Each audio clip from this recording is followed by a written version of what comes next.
Capricorn, I am Anisha. To know more about my work, you may visit my website www.tarotbyanisha.com. For those of you who are seeking deeper clarity, be it in your love lives or your career, for a personal consultation, you may write to me at tarotbyanisha@gmail.com.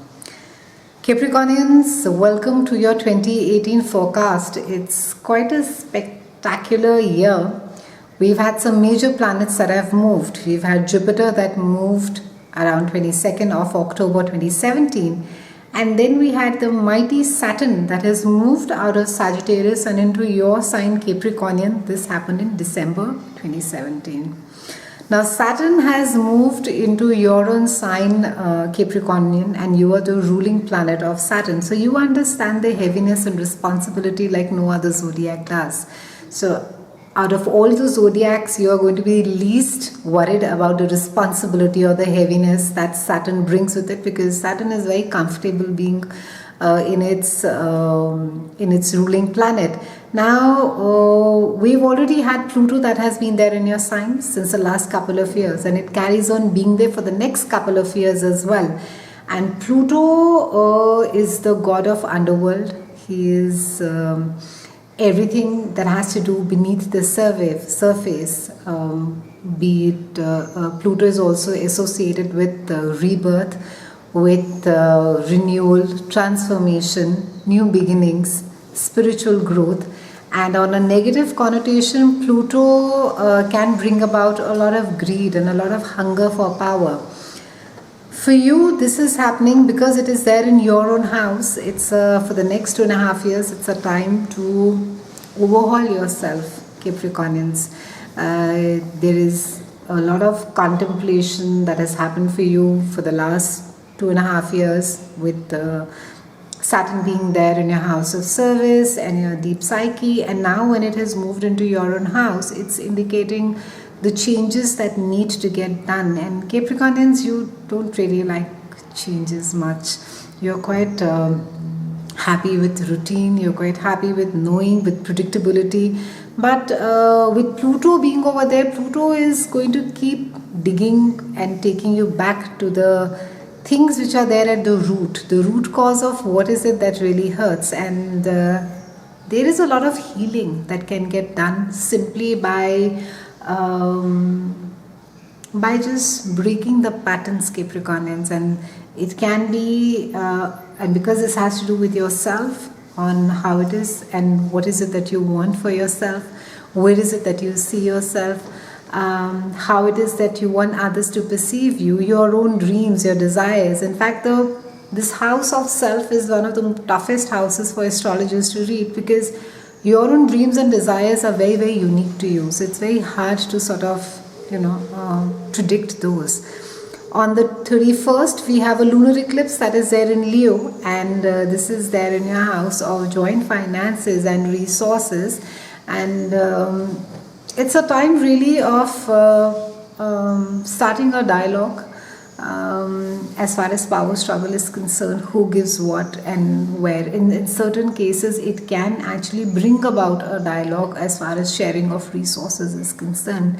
Now, for some of you, it could mean a start of a wonderful partnership as well, which is turning out to be quite conducive. February the 15th, we have a solar eclipse that is there in your house of earned income. And this is a time where something is coming to an end, as far as it could be. Maybe you are not just changing a job, but a project is coming to an end. Maybe for some of you, it could mean that you no longer want to work, or there's a sense of realization that you don't want to be there anymore. And this really won't come as a surprise, or could come about suddenly. This is something that could have been there in the pipeline for the longest. On May the 16th, we have the wild boy of astrology, the unpredictable, uncontrollable, chaotic Uranus. And Uranus is moving from Aries to Taurus, and it's going to be there for several years in your house of love, romance, creativity, and children.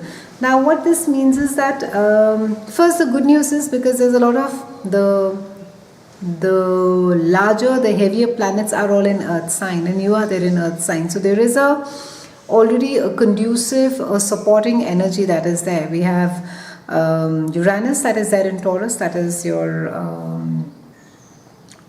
what do you call an earth sign, and we already have Pluto that is there sitting with you.